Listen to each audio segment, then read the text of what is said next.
depannya tidak akan melihatnya datang. Tiba-tiba saja ada yang membentur tubuhnya. Bukan karena ia tidak waspada, bukan karena lengah, tapi karena pada kecepatan 380 km per jam dari ketinggian yang tidak pernah ia lirik ke atas untuk memeriksa. Tidak ada sistem peringatan biologis di planet ini yang cukup cepat untuk merespons.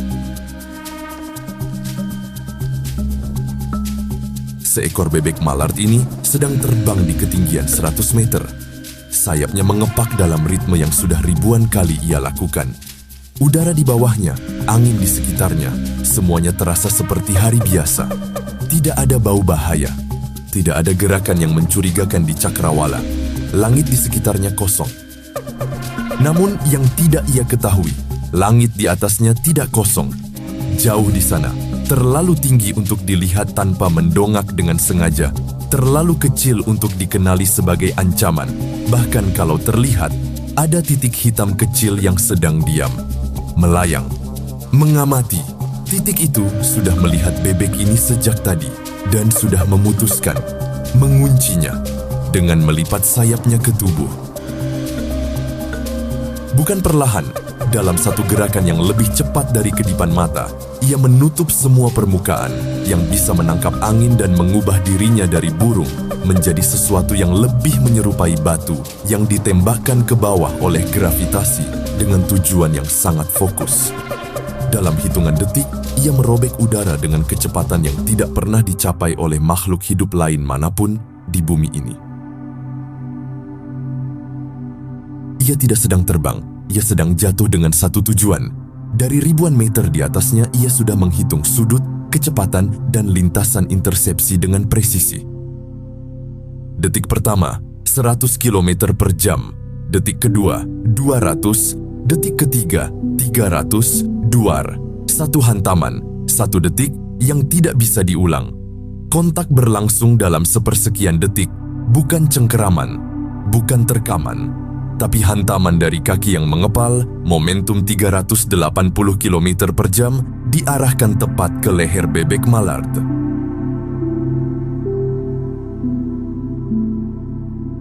Itulah yang dilakukan oleh makhluk seberat 1 kilogram ini. Makhluk yang, kalau kita lihat bertengger di tepian gedung kota atau di batu karang tepi pantai, tampak seperti burung biasa berukuran sedang dengan warna abu-abu biru metalik di punggungnya, bercak hitam seperti kumis di bawah matanya, dan ekspresi yang, jujur saja, tidak mengisyaratkan bahwa ia baru saja melakukan sesuatu yang tidak bisa dilakukan oleh siapapun di langit ini. Namanya Falco peregrinus atau alap-alap kawah, makhluk tercepat yang pernah hidup di permukaan bumi.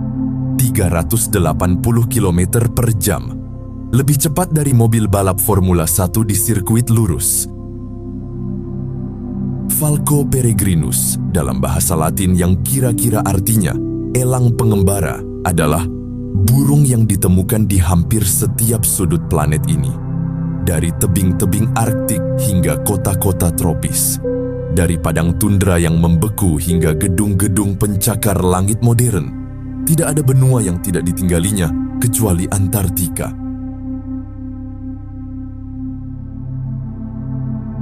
Namun, di balik sebarannya yang luar biasa luas itu, ada satu hal yang membuat falcon berbeda dari semua burung lain yang pernah ada. Ia adalah makhluk tercepat yang pernah hidup di permukaan bumi. Bukan hanya tercepat di antara burung, bukan hanya tercepat di antara hewan terbang, ia tercepat di antara semua makhluk hidup yang pernah terdokumentasikan dalam sejarah ilmu pengetahuan. Kecepatan puncak yang terukur secara ilmiah dalam kondisi terkontrol mencapai hampir 390 km per jam. Angka yang bukan sekadar rekor di antara makhluk hidup, tapi angka yang membuat banyak pesawat militer era awal terlihat lambat. Namun, angka saja tidak cukup untuk menjelaskan mengapa burung alap-alap begitu luar biasa. Untuk itu, kita perlu memahami bagaimana angka itu bisa terjadi, dan yang lebih penting lagi, bagaimana tubuh yang menghasilkannya tidak hancur dalam prosesnya. Kita mulai dari bentuk tubuhnya. Alap-alap kawah memiliki tubuh yang, kalau kita lihat tanpa tahu siapa ia, mungkin tampak biasa saja. Tidak sebesar elang emas, tidak semegah burung hantu besar. Berat tubuhnya hanya sekitar 1 kilogram, dengan panjang tubuh sekitar 40 cm, kurang lebih seukuran merpati besar. Tapi ketika ia melipat sayapnya untuk menukik, tubuh itu berubah. Sayap yang tadinya terbentang ditarik rapat ke sisi tubuh. Ekor menyempit, kepala menunduk sedikit. Dan dalam satu gerakan yang berlangsung dalam sepersekian detik, ia bertransformasi dari burung yang terbang menjadi sesuatu yang secara aerodinamis lebih mirip peluru daripada makhluk hidup. Bentuk tetesan air yang sempurna yang memotong udara dengan hambatan minimal. Para insinyur kedirgantaraan menyebut bentuk ini sebagai profil aerodinamis ideal. Mereka kemudian menghabiskan dekade merancang bentuk ini untuk pesawat terbang. Alap-alap kawah mencapainya secara instingtif dalam hitungan detik setiap kali ia berburu. Tapi bentuk tubuh saja tidak cukup untuk menjelaskan kecepatan itu. Ada sesuatu yang lebih fundamental, gravitasi.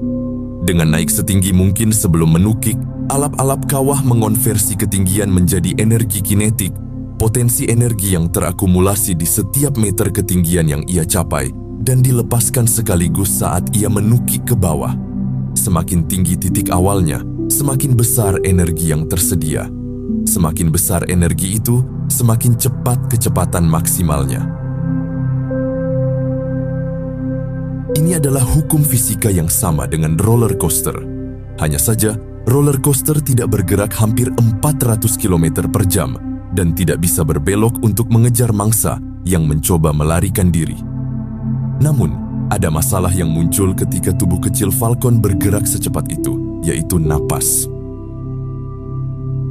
Di kecepatan 300 km per jam ke atas, tekanan udara yang menghantam hidung tentu sangat besar, sehingga pada kebanyakan hewan, aliran udara akan memukul balik dan bukan masuk ke dalam paru-paru, seperti mencoba minum dari selang yang airnya justru menyemprot ke muka. Bahkan, ada klaim, meski masih diperdebatkan secara ilmiah, bahwa tekanan udara di kecepatan seperti ini bisa cukup kuat untuk merusak paru-paru yang tidak siap menghadapinya.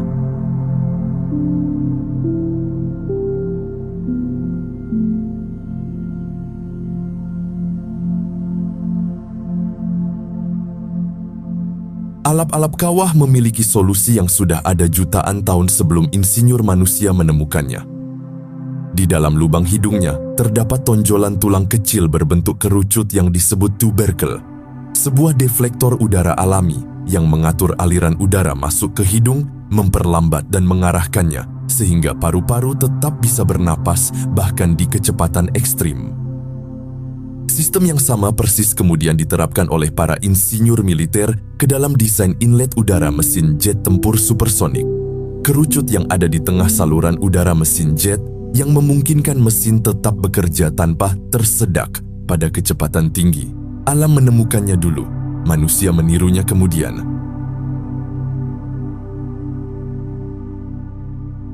Masalah kedua adalah mata. Di kecepatan seperti ini, tekanan angin terhadap bola mata bisa merusak jaringan halus yang memungkinkan pada penglihatan. Dan penglihatan adalah satu-satunya hal yang tidak boleh gagal saat menukik. Karena satu kesalahan kalkulasi sudut, satu momen kehilangan fokus pada mangsa yang bergerak bisa mengubah serangan mematikan menjadi meleset dengan malu. Alap-alap kawah memiliki 3 kelopak mata. Yang pertama dan kedua seperti yang kita kenal. Yang ketiga adalah nictitating membrane, selaput tipis transparan yang bisa ditutup melintas dari sudut dalam mata keluar, berfungsi seperti kacamata pelindung yang tidak menghalangi penglihatan. Selama penukikan, selaput ini berkedip berulang kali untuk menyapu debu, membasahi bola mata, dan melindungi dari tekanan angin. Sementara alap-alap tetap bisa melihat dengan sempurna melaluinya. Dan matanya sendiri, bahkan tanpa perlindungan selaput itu, sudah luar biasa secara mandiri. Densitas sel fotoreseptornya 4 hingga 5 kali lebih tinggi dari mata manusia. Artinya, ia bisa melihat detail visual yang tidak bisa kita lihat bahkan dengan bantuan kamera telefoto. Di bawah mata itu, ada bercak gelap berbentuk garis seperti tanda di wajah pemain American football. Bukan untuk estetika, tapi untuk fungsi, menyerap pantulan cahaya matahari yang bisa mengganggu fokus ketika membidik mangsa di langit terang.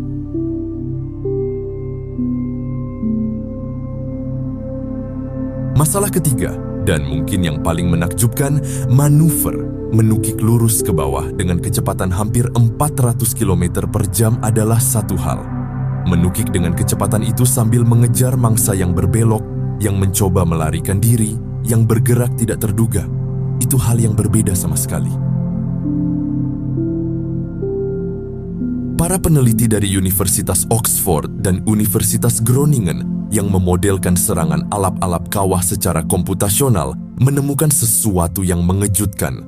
Alap-alap kawah menggunakan sistem panduan yang sama persis dengan rudal berpemandu modern. Bukan metafora, secara harfiah sistemnya memang sama. Mereka menyebutnya proportional navigation, cara membaca perubahan sudut pandang terhadap mangsa dan menyesuaikan lintasan secara proporsional terhadap laju perubahan itu, sehingga selalu berada di jalur tabrakan dengan target yang bergerak.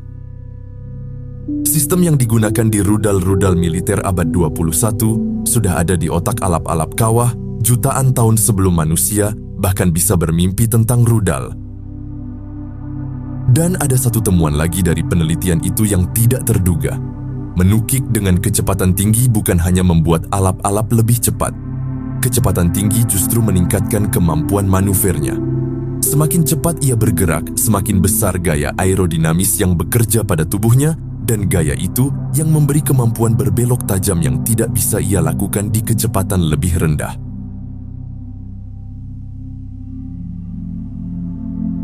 Dengan kata lain, kecepatan adalah kuncinya. Bukan hanya untuk membunuh, tapi untuk mengejar dan membunuh dengan tepat. Lalu bagaimana tepatnya serangan itu terjadi? Banyak yang mengira alap-alap kawah menangkap mangsanya dengan cakar saat menukik, seperti elang yang terbang rendah dan menyambar ikan dari permukaan air. Tapi yang sebenarnya terjadi berbeda dan lebih dramatis dari itu. Alap-alap kawah menghantam mangsanya dengan kaki yang mengepal, bukan mencengkeram, bukan menyambar, menghantam dengan kecepatan ratusan kilometer per jam, dengan momentum yang dihasilkan dari ratusan meter penukikan, dengan presisi yang menarget leher atau kepala mangsa untuk memutus sumsum tulang belakang atau mematahkan tengkuk dalam satu kontak. Bebek Mallard yang terlihat tadi tidak merasakan rasa sakit yang berkepanjangan. Tidak ada perlawanan, tidak ada waktu untuk menyadari apa yang terjadi. Ada satu hantaman yang datang dari arah yang tidak bisa diantisipasi, dan semuanya selesai.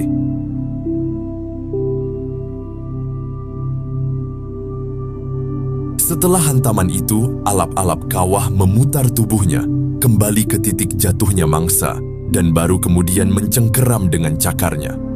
Untuk mangsa yang lebih kecil, burung pipit, merpati, ia mungkin langsung membawa mangsanya ke tempat bertengger dengan satu cengkeraman. Untuk mangsa yang lebih besar, yang mungkin hanya terluka parah oleh hantaman pertama, ia mendarat di samping mangsanya dan menyelesaikan pekerjaannya dengan paruh yang runcing.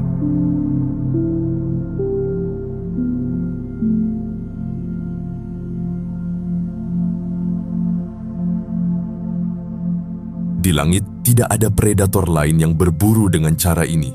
Elang, raja udara yang lebih besar, lebih berat, dengan cakar yang lebih panjang dan otot yang lebih masif, berburu dengan cara yang berbeda. Elang adalah pemangsa yang mengandalkan kejutan jarak dekat, menyergap mangsa dari balik tebing atau cabang pohon, mencengkeram dengan kekuatan yang menghancurkan tulang.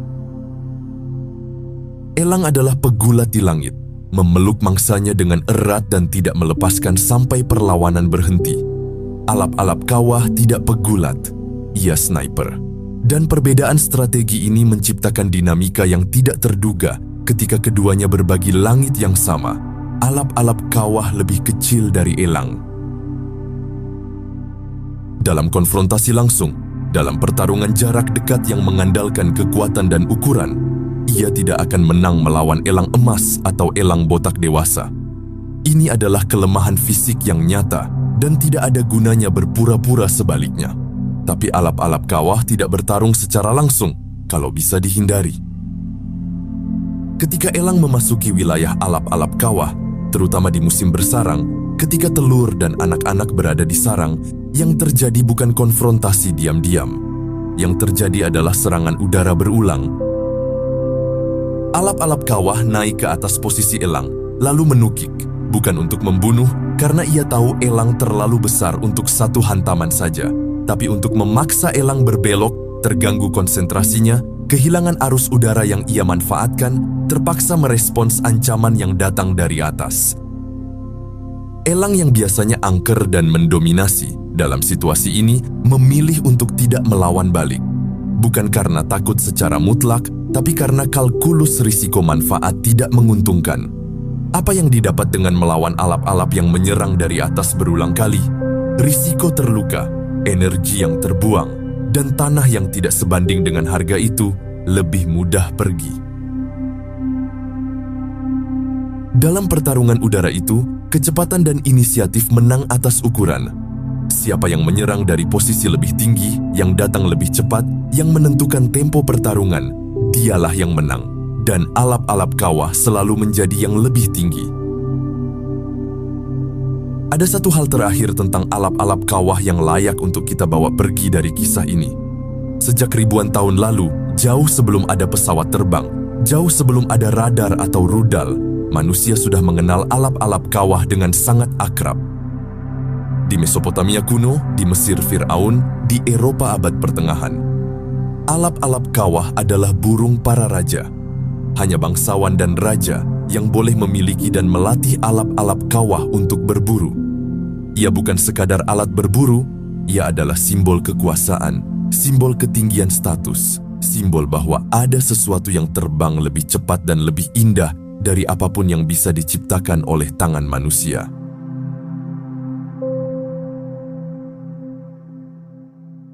Selama berabad-abad, manusia membangun hubungan dengan burung ini yang sulit dijelaskan hanya dengan kata pelatihan atau pemanfaatan.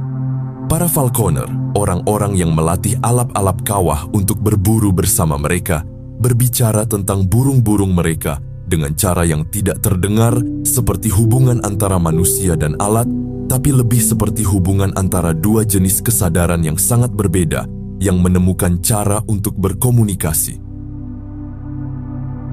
Pertanyaan yang kemudian muncul, masihkah kita menyaksikan alap-alap terbang di udara di mana kita pijak? Kokokan ayam terdengar riuh saat alap-alap mengembangkan sayapnya di udara. Jika tidak lagi ditemukan, rasanya ada yang salah dengan sikap kita memandang alam.